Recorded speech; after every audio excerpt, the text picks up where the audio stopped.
Seja bem-vindo a mais uma aula do nosso curso de Discipulado e Recepção de Novos Membros. Hoje, na lição de número 21 do nosso curso, nós veremos o capítulo 20 da Confissão de Fé de Westminster, que trata da liberdade cristã e da liberdade de consciência.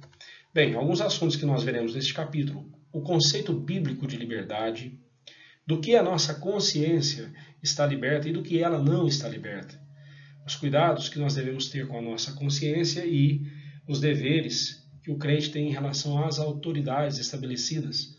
Então, estes são alguns assuntos que nós trabalharemos aqui na nossa lição de hoje. Quando estudamos lá o capítulo 9, falando sobre o livre-arbítrio, nós vimos que o ser humano, aliás, ser humano algum é capaz de não pecar, antes que Deus exerça sobre ele a sua graça, a sua misericórdia, salvando-o, o ser humano não tem condição alguma de vencer o pecado. Após a conversão, após a salvação, o servo de Deus, o filho de Deus, o pecador que agora foi transformado num filho de Deus, ele tem todas as condições de obedecer a Deus, ele tem todas as condições de vencer o pecado na vida dele, ou os pecados na vida dele. E é isso que nós vamos trabalhar neste capítulo, ok? Então vamos lá para o capítulo, para o parágrafo primeiro deste capítulo.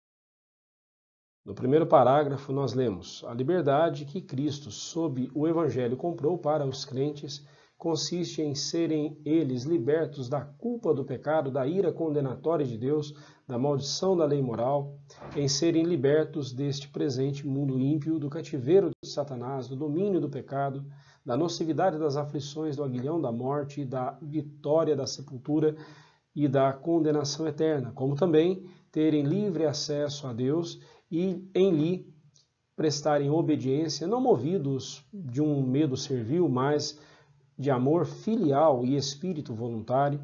Todos estes privilégios eram comuns também aos crentes sob a lei, mas sob o Novo Testamento, a liberdade dos cristãos está mais ampliada, achando-se eles livres do jugo da lei cerimonial a que estava sujeita a Igreja judaica, e tendo mais ousadia no acesso ao trono da graça e mais plenas comunicações do gracioso Espírito de Deus do que ordinariamente alcançavam os crentes sob a lei.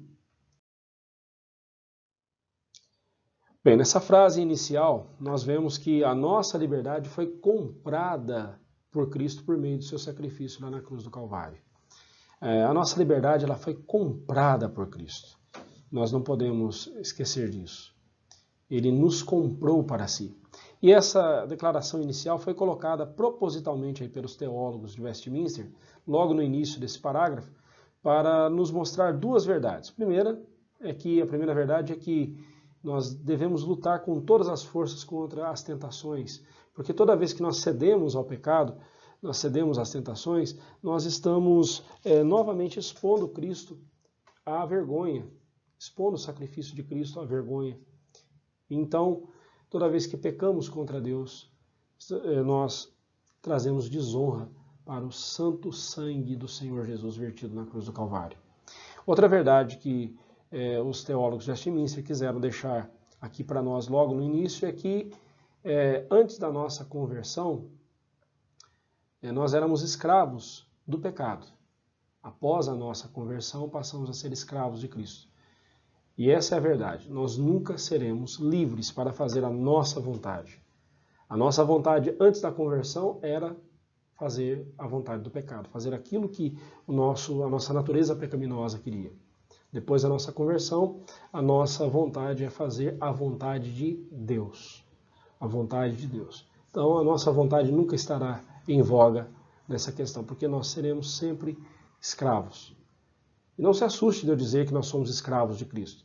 No grego, quando o apóstolo Paulo se apresentava como Paulo, servo do Senhor Jesus Cristo, a palavra servo no grego é doulos, que significa escravo. E basta vermos o que cada um desses senhores nos dá. O pecado nos dá a morte eterna. Como Senhor, ele nos dá a morte. Cristo, como nosso Senhor, nos dá a vida eterna. Obviamente não devemos fazer nenhuma comparação entre os dois, mas nós devemos constatar essa verdade. Cristo é um Senhor amoroso, um Senhor que deu a sua vida por nós, Ele comprou-nos, Ele tem total direito sobre nós. Ele é Senhor de fato e de direito. Ele é o Senhor de fato porque Ele nos criou, somos dele. E é de direito porque Ele nos comprou para si. Ele nos resgatou para si. Bem, vamos prosseguindo. Temos mais verdades importantes nesse parágrafo que nós devemos observar. A verdade que Cristo comprou para nós com o seu sacrifício consiste em dois aspectos, um aspecto negativo e um aspecto positivo. Vejamos. Quando nós falamos aqui de aspecto negativo, nós nos referimos aqui àquilo que é contra nós, aquilo que se impõe a nós e que nos subjuga, né, as consequências do nosso pecado. Então vejamos aí o aspecto negativo. Ele consiste em, primeiramente, a culpa do pecado. Nós temos, antes da nossa conversão, nós estávamos debaixo da culpa do pecado. Cristo, então, nos perdoou lá na cruz do Calvário, e a isso nós chamamos de justificação. Né? Cristo nos libertou da culpa que nós herdamos de Adão, a culpa do pecado de Adão e a própria culpa nossa dos pecados que nós cometemos. Também, outro aspecto negativo era a ira de Deus, a ira condenatória de Deus. Lá em João 3,36 nós lemos que o homem está debaixo da ira de Deus e enquanto Deus não o salva, ele ainda permanece debaixo da ira de Deus. E por que razão Deus está irado com os pecadores, com os homens? Para isso nós precisamos olhar para o Calvário. Para nos salvar, foi preciso que Jesus Cristo morresse na cruz por nós. Isso mostra para nós não só o grande amor de Deus, mas também mostra o nosso grande e terrível pecado. Quanto nós somos pecadores. E então, temos também outro aspecto negativo, a maldição da lei moral. A lei moral é a expressão da vontade de Deus. Obedecê-la traz bênçãos para nós. Bênçãos que nós nem podemos medir, tão maravilhosas que são. Mas desobedecer também a lei moral traz para nós terríveis consequências. Deus disse que a alma que pecasse, essa deveria morrer. A alma que pecar, essa morrerá. Por isso que nós morremos. E a marca, o pecado sobre nós é algo tão terrível que até mesmo os nossos bebezinhos são pecadores. A prova mais clara disso é que bebezinhos também morrem. Por que eles receberiam o castigo do pecado se eles não fossem pecadores? A prova de que eles também são pecadores é que eles também morrem. Outro aspecto negativo é a escravidão ao mundo, a Satanás e ao nosso eu. São três inimigos que nós temos. Esses três inimigos, o mundo, esse sistema corrompido, Satanás que nos instiga a pecar, com o pecado que já existe em nosso próprio coração e que é instigado, né, e incentivado pelo mundo. Então Satanás se vale disso. E o nosso eu, nós somos pecadores, nós somos depravados. A velha natureza em nós, ela precisa ser mortificada todos os dias, todos os dias. Outro aspecto são as aflições decorrentes do pecado. O pecado só traz desgraça para nós, irmãos. O pecado só traz sofrimento para nós. As aflições decorrentes do pecado são vividas e são experimentadas a cada momento da nossa vida. E não só nessa vida, também na vida futura. No nosso caso, nós fomos libertos dessa condenação, nós fomos libertos pela misericórdia de Cristo, pelo sacrifício de Cristo. Então, estamos livres da condenação eterna. Mas é possível que carreguemos conosco consequências do nosso pecado. Por exemplo, alguém que viveu uma vida nos vícios, certamente vai desenvolver alguma doença, alguma patologia, como consequência da sua vida viciada, da sua vida no pecado. Então, nós devemos tomar muito cuidado. Né? Isso não quer dizer que Deus não tenha perdoado você. Isso não quer dizer que Deus não tenha perdoado a pessoa. Sim, Ele perdoou. Mas Enquanto estivermos nesse mundo, estaremos sujeitos às consequências dos nossos pecados. Também nós vemos o aguilhão da morte, né, que era sobre nós da nossa morte física, o poder da sepultura nos detendo ali, nos deteriorando, e a condenação eterna, que é o inferno. Bem, o aguilhão da morte física, possivelmente todos nós passaremos, a menos que estejamos vivos no dia da volta do Senhor Jesus. A menos que quando Cristo voltar ainda estivermos com vida, então não passaremos pela morte. Mas é natural que todos nós morramos, né? E isso é consequência do nosso pecado, a morte física. E todo mundo que morre é sepultado, vai deteriorar o seu corpo.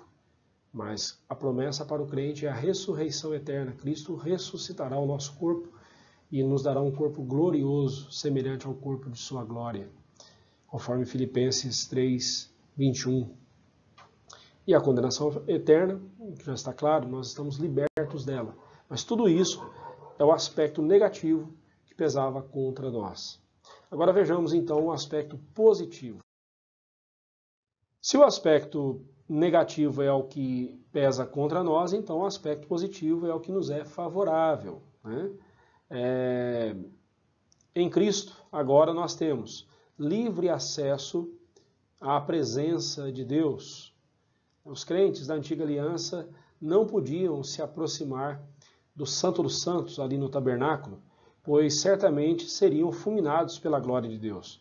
Nós, os crentes da nova aliança, justificados, pois mediante a fé, temos paz com Deus por meio de nosso Senhor Jesus Cristo, por intermédio de quem agora obtivemos igualmente acesso pela fé a esta graça, na qual estamos firmes e gloriamo-nos na esperança da glória de Deus. Romanos 5, 1 e 2. Que maravilha, irmãos! Plenas bênçãos nós recebemos em Cristo Jesus, especialmente a bênção da liberdade de nos aproximarmos de Deus, do trono da graça de Deus e adorar o Senhor. Também nós temos plenas condições para obedecer a Deus, e não por medo, mas por amor. Esse amor sempre foi pretendido por Deus desde os tempos do Antigo Testamento. Engana-se quem pensa que o amor é relativo ou referente apenas aos tempos da nova aliança. Esse amor por Deus, ele é um amor, deve ser um amor filial, ou seja, ele é o nosso Pai e nós somos os seus filhos. Fomos recebidos na família de Deus por meio de Jesus. Somos agora capacitados a amar a Deus como nosso Pai, em vez de termos medo dele. Nós devemos temer sim a Deus, isto é, nós devemos ser zelosos e respeitá-lo em sua santidade. Mas tudo isso deve ser por meio de um espírito voluntário, movido e motivado pelo amor que Deus derramou em nosso coração. Então, esse é o aspecto positivo da obra de Cristo, da liberdade que Cristo nos dá, né, em Cristo, através do seu sacrifício lá na cruz do Calvário. Outra verdade no parágrafo, primeiro, esse parágrafo é bem longo, né, mas ele precisa ser esmiuçado, é que os crentes da antiga aliança viveram pela fé no Messias que viria, né, em Cristo. Nós, os crentes da nova aliança, vivemos pela fé no Cristo que veio. Isso é muito importante para a nossa fé. Lá em Hebreus, capítulo 11, 39 e 40, nós lemos: Ora, todos estes que obtiveram bom testemunho por sua fé, não obtiveram, contudo, a concretização da promessa, por haver Deus provido coisa superior a nosso respeito, para que aqueles sem nós não fossem aperfeiçoados. E ainda lá, em Hebreus 10, versículo 1, lemos: Ora, visto que a lei tem sombra dos bens vindouros, não a imagem real das coisas, nunca jamais pode tornar perfeitos os ofertantes com os mesmos sacrifícios que, ano após ano, perpetuamente eles oferecem. Por isso mesmo, a nossa responsabilidade ela é muito maior. a responsabilidade dos crentes na nova aliança é muito maior em relação à responsabilidade dos crentes da antiga aliança. Em comparação com aqueles crentes da antiga aliança, a nossa responsabilidade é muito maior porque eles, mesmo tendo sacrifícios que apontavam para Cristo, tais sacrifícios eram inferiores, pois deveriam ser repetidos de tempos em tempos. O que não ocorre com o sacrifício de Cristo, que é de uma vez por todas e para todo sempre. A nossa responsabilidade assim é muito maior, pois nossos privilégios são infinitamente superiores. Em Cristo nós temos a liberdade ampliada, né? Conforme está aqui no texto, né? A liberdade ampliada. Todos os crentes do Antigo Testamento não podiam se achegar ao Santo dos Santos para adorar a Deus. O Santo dos Santos era o lugar mais interior do tabernáculo, onde ficava a Arca da Aliança, símbolo da presença de Deus, simbolizava a presença de Deus. Porém, nós podemos nos aproximar de Deus por meio de Jesus Cristo. Nós podemos nos achegar ao trono da graça de Deus e louvá-lo e bendizê-lo. Também a liberdade que Cristo nos dá, por meio dela nós estamos livres da lei cerimonial, ou seja, adoramos a Deus em espírito e em verdade e não precisamos seguir os ditames da lei cerimonial para sermos aceitos por Deus, porque o sacrifício de Cristo é infinitamente superior e nos garante diante de Deus. Também nós temos o Espírito Santo nos comunicando muito mais efusivamente a graça de Deus do que como ele fez com os crentes da antiga aliança. Contudo, meus irmãos, hajam essas enormes diferenças entre nós e aqueles irmãos da antiga aliança, é importante que fique claro que eles também foram salvos porque eles viveram pela fé em Cristo Jesus, pela fé no Messias que viria, ainda que eles vissem apenas sombras dessas verdades. Nós também somos salvos mediante Jesus Cristo, porque nós vemos a concretização de tudo aquilo que foi dito no Antigo Testamento a respeito de Jesus, nós vemos tudo concretizado na pessoa de Jesus. Então, por isso mesmo, a nossa responsabilidade é muito maior se comparada à daqueles irmãos. A quem mais se deu, mais será exigido, disse o Senhor Jesus. O segundo parágrafo da nossa lição, ele diz o seguinte: só Deus é Senhor da consciência e a deixou livre das doutrinas, mandamentos humanos, que, em qualquer coisa, sejam contrários à sua palavra, ou que, em matéria de fé ou de culto, estejam fora dela. Assim, crer em tais doutrinas ou obedecer a tais mandamentos por motivo de consciência é trair a verdadeira liberdade da consciência. E requerer para eles fé implícita e obediência cega e absoluta é destruir a liberdade de consciência e a própria razão. O que está dizendo este parágrafo? Então, primeiramente, nós vemos que só Deus é o Senhor da nossa consciência. O único Senhor da nossa consciência é Deus. E outra verdade que veremos aqui é que a nossa única regra de fé e prática é a sua palavra. Neste parágrafo, nós devemos atentar para o contexto em que os teólogos de Westminster viviam. No tempo deles, a igreja romana arvorava para si a autoridade sobre as pessoas, e ainda faz até em nossos dias, né? O que o Papa de Roma dizia e o que era ensinado pelas tradições da igreja, determinavam o que as pessoas deviam crer e praticar.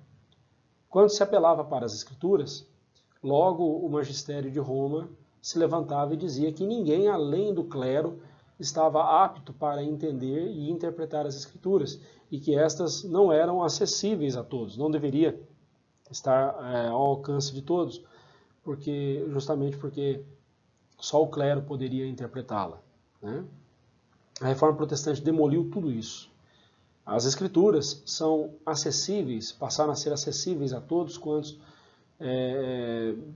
podiam tomá-la em suas mãos, e todos quantos, obedecendo aos critérios sérios de interpretação e dependendo somente do Espírito Santo para serem iluminados, se viam capacitados a entendê-las e também crer nelas. Então, nesse contexto, os teólogos de Westminster então afirmaram que o Senhor é o nosso único Senhor da nossa consciência. O Senhor Deus é o único Senhor da nossa consciência. E a nossa única regra de fé é a palavra de Deus.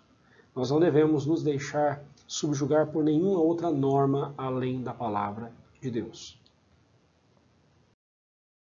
Na segunda parte do segundo parágrafo, nós vemos que tudo que estiver fora da palavra de Deus e nos desviar da mesma, ou nos impedir de obedecer a Deus através da palavra, através da Bíblia, deve ser rejeitado por nós, pois nos levará a pecar contra Deus. Quaisquer adições ou subtrações à palavra de Deus devem ser rejeitadas por nós. É nosso dever não somente interpretar corretamente as Escrituras, mas lutar por mantê-las preservadas de quaisquer acréscimos ou decréscimos. Não há outra norma pela qual a nossa mente, o nosso coração deve se subjugar além da palavra de Deus. É a palavra de Deus a nossa única regra de fé e prática. O parágrafo 3º diz: aqueles que, sob o pretexto de liberdade, cometem qualquer pecado ou toleram qualquer concupiscência, destroem por isso mesmo o fim da liberdade cristã. Pelo contrário, sendo livres das mãos dos nossos inimigos, sem medo sirvamos ao Senhor em santidade e justiça diante dele todos os dias de nossa vida. O parágrafo 3º vem nos mostrar que nós fomos libertos do pecado para uma vida de santidade. Por isso mesmo, nós não podemos usar a graça como pretexto para o pecado. Como salvos por Cristo, fomos libertos das garras do pecado para vivermos uma vida de santidade na presença de Deus. Cristo não nos libertou e nos deixou à deriva e ao nosso bel prazer. Ele nos libertou do império das trevas e nos transportou para o seu reino. Aqueles que usam a graça de Deus como pretexto para dar invasão ao pecado, alegando que a graça de Deus certamente é maior do que o pecado deles e por isso certamente serão perdoados por ele, ou ainda o caso daqueles que se justificam a sua prática pecaminosa, dizendo que este é o seu ponto fraco e que por isso não conseguem vencê-lo, por isso Deus terá misericórdia dele e o perdoará de uma forma ou de outra. Essas pessoas estão negligenciando todos os recursos que Deus lhes deu em Cristo Jesus e lhes provê pela sua graça. Eles estão negligenciando os recursos que Deus lhes deu para vencerem o pecado e para viverem uma vida de santidade. Nada pode ser mais iníquo do que isso. Por isso mesmo, irmãos, nós precisamos também, como libertos do pecado, precisamos perseverar numa vida de santidade. Não podemos dar descanso ao nosso coração. Uma vida de santidade em constante crescimento deve ser o nosso objetivo. Nada deveria ocupar mais o nosso tempo, as nossas forças, as nossas vontades, do que uma vida de santidade para glorificar e exaltar a Deus. E por último, então, nós temos aí o 4º parágrafo, que nos diz: visto que os poderes que Deus ordenou e a liberdade que Cristo comprou não foram por Deus designados para destruir, mas para que mutuamente nos apoiemos e perseveremos e preservemos uns aos outros, resistem à ordenança de Deus os que, sob pretexto de liberdade cristã, se opõem a qualquer poder legítimo, civil ou religioso, ou ao exercício dele. Se publicarem opiniões ou mantiverem práticas contrárias à luz da natureza ou aos reconhecidos princípios do cristianismo concernentes à fé, ou ao culto ou ao procedimento, se publicarem opiniões ou mantiverem práticas contrárias ao poder da piedade, ou que, por sua própria natureza ou pelo modo de publicá-las, e mantê-las são destrutivas da paz externa da igreja e da ordem que Cristo estabeleceu nela, podem legalmente ser processados e visitados com as censuras da igreja. Do que trata então o parágrafo 4? Primeiramente, nós vemos que nós somos livres, mas nós não somos anarquistas. Fomos libertos das tradições vazias da falsa religião e do domínio daqueles que queriam nos subjugar. Porém, não somos anarquistas que não respeitam as autoridades, que vivem sem estar submetidos às autoridades. Nós não somos anarquistas. Só não respeitamos aquelas autoridades que querem nos escravizar à mentira e ao erro, alegando ser autoridades instituídas por Deus. A Igreja Romana acusa os reformadores de terem sido rebeldes e promotores da anarquia por não se submeterem a ela. Nós rejeitamos qualquer autoridade que arvore para si o direito de se impor sobre nós, quando ela mesma não se submete à palavra de Deus. Por isso nós saímos da Igreja Católica, por isso aconteceu a Reforma Protestante, porque a Igreja Católica Romana apostatou totalmente da fé, se é que um dia ela foi de fato uma igreja cristã dentro dos moldes da palavra de Deus. Mas nós não poderíamos continuar submissos a ela. Da mesma forma, você na sua igreja. Existem oficiais em nossa igreja e todos nós devemos ser submissos a eles, até o momento em que eles se encontrarem submissos à palavra de Deus. O princípio da autoridade é estipulado por Deus. Nós vemos que é Ele quem estipula a autoridade. Veja o capítulo 13 de Romanos. Ali você vai encontrar toda a base para isso que nós estamos dizendo. Todas as autoridades, quer civis, quer eclesiásticas, são instituídas por Deus com o propósito de manter a sociedade em paz e tranquilidade. Todo aquele que estiver ocupando um posto de autoridade deve considerar duas verdades. Primeiro, ele é um servo de Deus a serviço dos homens e como tal, a segunda verdade, como tal, ele responderá a Deus quanto ao uso que fizer do seu posto. Então isso deve ficar bem claro. Toda autoridade é instituída por Deus. Agora, todos aqueles que ocupam o cargo de autoridade devem ocupá-lo dentro da perspectiva de servir a Deus enquanto serve as pessoas. No reino de Deus, a autoridade é para o serviço, para o bem da igreja. E em segundo lugar, o quarto parágrafo, ele trata da disciplina daqueles que usam mal a autoridade. Como acabamos de dizer, nós devemos ser submissos às autoridades instituídas por Deus, até o momento em que elas se encontrem submissas à palavra de Deus e fazendo aquilo que agrada a Deus. Aqueles que foram colocados como líderes da igreja de Cristo não estão acima da lei de Deus. Se vierem a se comportar de forma errada, devem ser processados, devem ser disciplinados. Essa é a afirmação dessa última parte do parágrafo 4 deste capítulo. A Reforma Protestante ela bateu de frente com as autoridades eclesiásticas porque estas não se submetiam à autoridade das Escrituras. Tal como disse Pedro, antes importa obedecer a Deus do que aos homens. Por isso, nenhuma autoridade deve ser obedecida se esta autoridade não estiver submissa à autoridade da palavra de Deus. A palavra de Deus é para nós a autoridade sobre a igreja. Em caso de deposição do cargo de autoridade, no caso dos oficiais da igreja, o que nós chamamos de despojamento, eles são despojados. Um processo formal e legal deve ser instaurado. Não se pode fazer nenhuma acusação sem provas, e especialmente contra oficiais.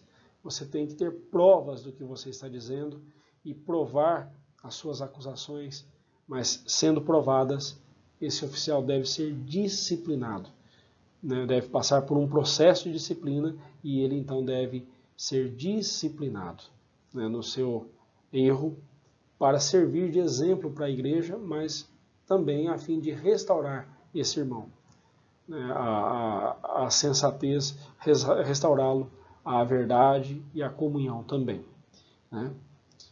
Nós não fazemos justiça com as nossas próprias mãos. Pelo contrário, nós temos regras a seguir. Nós temos a palavra de Deus nos dando as diretrizes para, então, corrigirmos o erro dentro da igreja. Então, concluindo a nossa lição, toda autoridade tem que estar debaixo da autoridade das Escrituras. Do contrário, deve ser processada e disciplinada. Ninguém tem o direito de impor a outrem uma norma que esteja fora das Escrituras, e em se tratando do que a Bíblia ordena, todos devem se submeter a ela. Encerro aqui com as palavras de Martim Lutero: a minha consciência está cativa à palavra de Deus. Ele disse isso quando compareceu ali diante das autoridades e foi forçado a negar tudo o que ele havia dito nas suas 95 teses. E ele então se levanta, todo mundo esperando que ele fosse negar o que ele havia dito. Ele se levanta e diz: a minha consciência está cativa à palavra de Deus. Que Deus nos dê a graça de termos a nossa consciência sempre cativa à palavra de Deus. Bem, não se esqueça de memorizar então as perguntas do Catecismo Maior. A pergunta 98, onde se acha a lei moral resumidamente compreendida? 99, que regras devem ser observadas para a boa compreensão dos 10 mandamentos? 100, que pontos devemos considerar nos 10 mandamentos? 101, qual é o prefácio dos 10 mandamentos? 102, qual é o resumo dos 4 mandamentos que contêm o nosso dever para com Deus? 103, qual é o primeiro mandamento? 104, quais são os deveres exigidos no primeiro mandamento? E as respostas você já tem ali na apostila. Tente memorizar, isso será muito importante para você, ok? Que Deus abençoe e que Deus sempre mantenha a você e a mim com a nossa consciência livre, mas submetida à sua palavra. Não existe liberdade fora da palavra de Deus. Lembre-se sempre disso. Deus te abençoe e até a nossa próxima aula, permitindo o Senhor.